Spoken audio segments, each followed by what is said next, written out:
Something big just happened in Washington, and if you receive Social Security, SSI, or SSDI, you are going to want to stay right here with me until the very end of this video, because what I am about to share with you could directly affect your monthly benefits, your eligibility, and your financial future.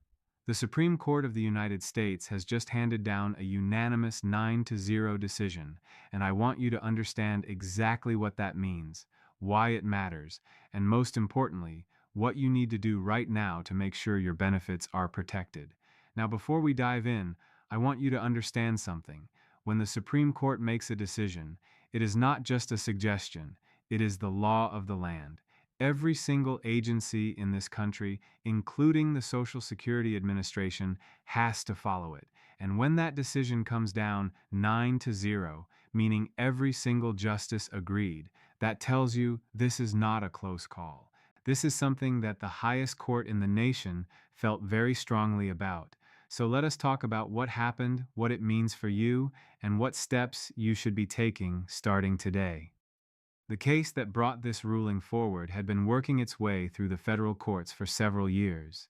It centered around a core question that millions of Social Security recipients have been frustrated about for a very long time. That question was simple but powerful. Can the Social Security Administration deny or reduce benefits based on internal agency rules and interpretations that were never formally passed into law by Congress? In other words, was the Social Security Administration allowed to make up its own rules and apply them to your benefits without any real legal authority to do so? The Supreme Court said no, unanimously, 9-0. What this means in plain language is that the Social Security Administration has been operating under a set of internal guidelines and policies that were never properly authorized through the full legislative process. These policies affected how benefits were calculated, how overpayments were handled, how disability cases were reviewed, and in some situations, whether benefits were approved or denied in the first place. The court found that when a federal agency like the Social Security Administration makes major decisions that affect millions of Americans, those decisions have to be backed by clear authority from Congress, not just internal agency interpretations. Now, you might be wondering, how does this actually affect me? Let me break this down for you in a very real and personal way. Think about the last time you received a letter from the Social Security Administration. Maybe it was a notice about an overpayment. Maybe it was a letter telling you that your disability review was coming up.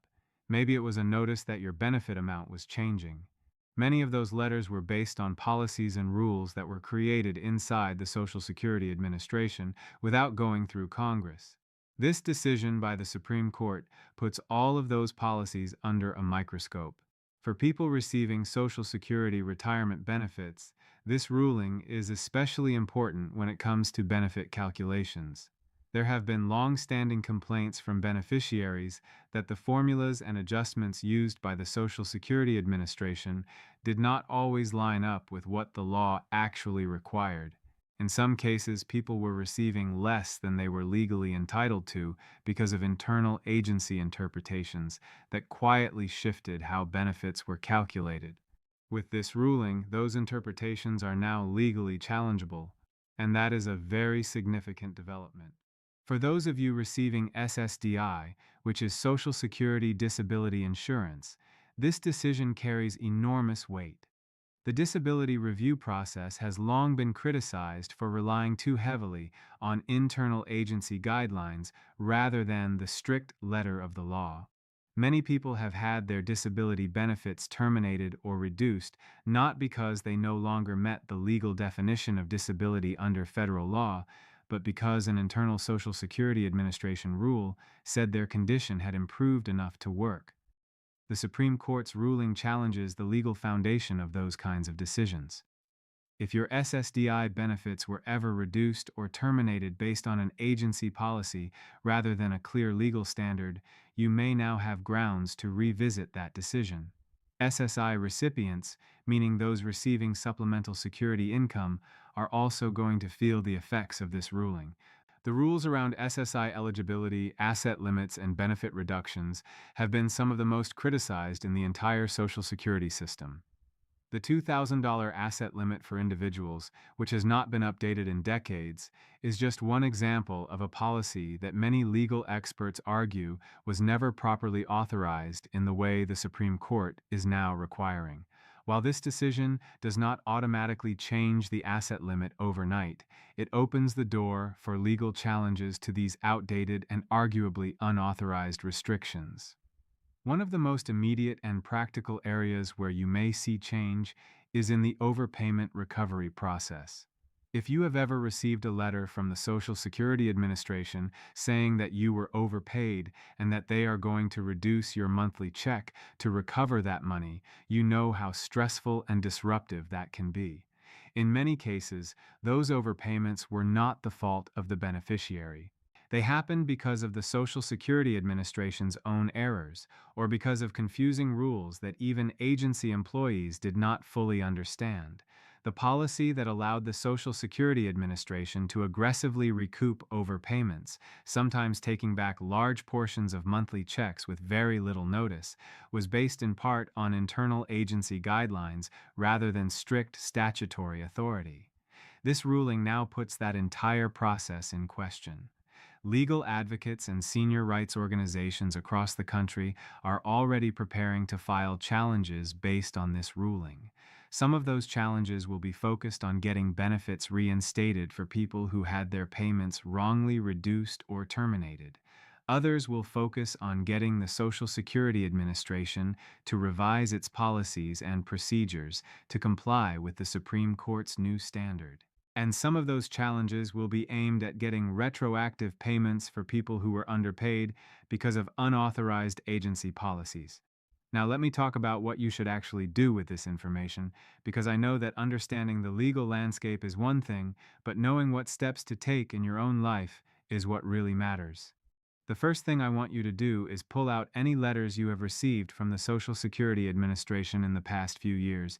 If you received a notice of overpayment, a notice of benefit reduction, or a denial letter for disability benefits, hold on to those documents. Do not throw them away. They could become very important as legal challenges move forward, and as the Social Security Administration is required to revisit some of its past decisions. The second thing I want you to do is make sure your contact information with the Social Security Administration is current. As this ruling works its way through the system and as the agency begins updating its policies, important notices are going to be sent out to beneficiaries. You want to make sure those notices reach you. You can update your contact information online at ssa.gov by calling the Social Security Administration at their main number or by visiting your local Social Security office in person.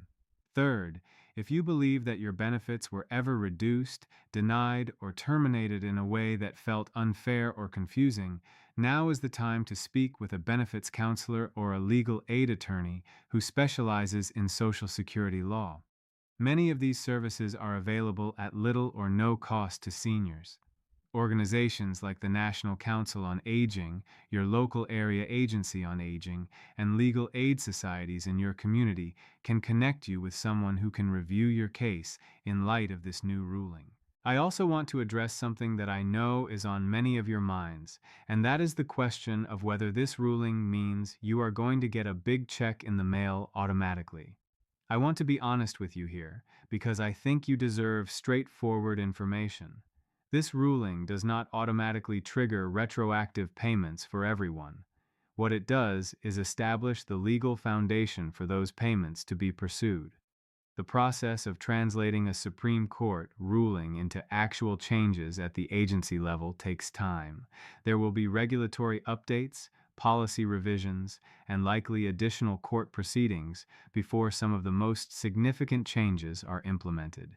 But make no mistake, this ruling is a turning point, and the direction it points is toward greater protections and stronger rights for Social Security beneficiaries. There is also something important to understand about how the Social Security Administration typically responds to major legal decisions. The agency has a history of moving slowly when it comes to implementing changes that cost money. That is just the reality, which is why it is so important for beneficiaries and their advocates to stay informed, stay engaged, and be prepared to push back if the agency tries to minimize the impact of this ruling. Your elected representatives in Congress also have a role to play here. If you feel strongly about this issue, do not hesitate to contact your senators and representatives and let them know that you expect them to hold the Social Security Administration accountable for complying with this Supreme Court decision. Now, I also want to talk about the bigger picture for a moment, because this ruling does not exist in isolation. It is part of a broader conversation happening right now about the relationship between federal agencies and the laws they are supposed to enforce. There has been growing concern across the political spectrum about agencies accumulating power that was never granted to them by Congress. This Supreme Court decision is a reflection of that concern, and for Social Security specifically, it comes at a time when the program is already under significant financial pressure, with the trust fund projected to face challenges in the coming years. The combination of financial pressures and this new legal standard means that the next few years are going to be a critical period for Social Security, and beneficiaries need to be more informed and more engaged than ever before. For those of you who are not yet receiving Social Security but are getting close to retirement age, this ruling is also relevant to you. The policies and procedures that govern when and how you claim your benefits, how your earnings history is calculated, and what options are available to you for spousal and survivor benefits have all been shaped in part by internal agency policies. Some of those policies may now be subject to revision, and in some cases, that revision could work in your favor. If you are within 5 years of your planned retirement date, I strongly encourage you to schedule an appointment with a Social Security benefits counselor to review your projected benefits in light of these developments. I also want to say something directly to those of you who have been fighting the Social Security Administration for years, dealing with denied claims, seemingly endless appeals, and a system that can feel like it was designed to wear you down. This ruling is for you. It is a recognition by the highest court in the land that agencies like the Social Security Administration do not have unlimited power to create their own rules and apply them however they see fit. You have rights. Those rights are grounded in federal law, and now the Supreme Court has reaffirmed in the clearest possible terms that those rights must be respected. The advocacy community is already mobilizing. Groups that have spent years fighting on behalf of disabled Americans, retirees, and low-income seniors are treating this ruling as a major opportunity to push for systemic changes that they have been seeking for decades. The legal battles that will flow from this decision will play out over months and years, but the momentum is real, and the legal foundation is now firmly in place. As always on this channel, we are going to keep watching this story very closely. As new developments emerge, as the Social Security Administration begins to respond to this ruling, and as legal challenges move through the courts, we will be right here bringing you the updates in plain language so you know exactly what is happening and what it means for your benefits. You deserve to have someone in your corner who is paying attention to these things and translating them for you, and that is exactly what we are here to do every single day. So here is what I want you to do right now. If this video has been helpful to you, please take a moment to give it a thumbs up. It helps more people just like you find this information when they need it most. And if you are not already subscribed to Senior Benefit Scope USA, please hit that subscribe button and turn on your notifications so you never miss an update. We cover Social Security, Medicare, SSI, SSDI, pensions, and all the government programs that matter to you and your family every single day. Share this video with someone you know who receives Social Security because they need to know about this ruling too. Drop a comment below and let me know if you have questions or tell me how this issue has affected you personally. We read every comment, and your experiences help shape the content we bring to you. Thank you so much for being here, and we will see you in the next video.